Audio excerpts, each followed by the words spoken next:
Achieving behavioral change through goal setting is not easy, and one key step is to identify obstacles and develop solutions.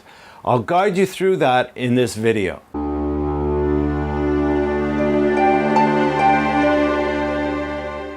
Hello, I'm Stephen Goldberg of Optimus Performance, bringing you practical tips and ideas on leadership, team development, and personal performance in the workplace. In the process of achieving a goal, there's bound to be obstacles.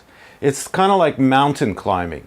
You expect there to be obstacles in your path, and you have to be prepared to overcome them.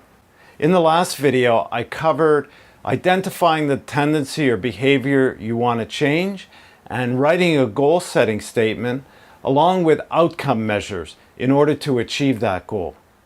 Now, the next step is to identify obstacles to achieving the goal and work out solutions. These become actions. But before that, there's two other steps: benefits and follow-up. So if you haven't already downloaded my goal planning worksheet, which is free, you could do so by going to my blog article about this video or about this topic, and you can find the link in the description of this video. Benefits are really important because we need to be motivated or want to change this enough to take the action, and because it's difficult, it's hard to change. So for my goal, which I'm going to read out again, when things are not going at the pace I like or being done the way I want, take a diplomatic and positive approach with the person or those responsible for the task and show patience and support. So the benefits for me of achieving that goal is to have better relationships with partner and assistant, feel better about myself, less stress, less anxiety. I would be easier to approach, which would lead to more contracts and thus more stability and more abundance. The next step is follow-up. How will I measure progress made? So this is different from the outcome measure that I covered in the previous video. The outcome measure is more about identifying what will be the ultimate change. What am I looking for? The follow-up is how am I going to track my progress so that I know that I'm actually doing what I need to do to make the change.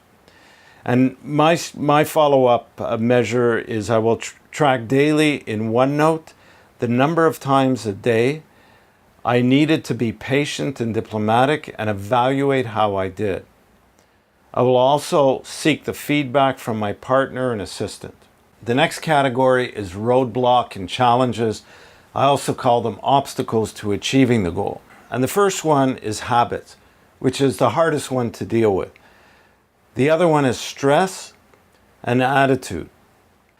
So next to the roadblocks and challenges, we write down the possible solutions and opportunities. So we call it opportunities because if we overcome those roadblocks and challenges, they do become opportunities. And these will be turned into actions. So for habits, I have track daily and be conscious, share my goal with my partner and assistant, and ask them to remind me when need be. And this is where teamwork can be highly effective when we use the concept or the method of mutual coaching. So when we understand each other and our type and the goal that we're working on, we can coach each other to remind each other about when we're unaware of our tendency and what to do about it. And that's why I recommend the book Crazies Who Know Thyself Made Easy, where you could learn about your type and your main motivation, your fear, and the tendency that drives ineffectiveness relative to your type.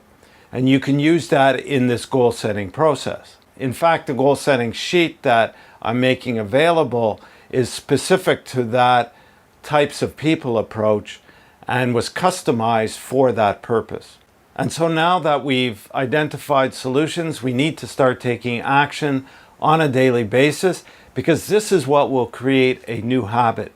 If we only try and do it from time to time, the new habit will not kick in. In the next video, I'm going to walk you through action steps and writing an affirmation and visualization techniques. Thanks for listening. Talk again soon.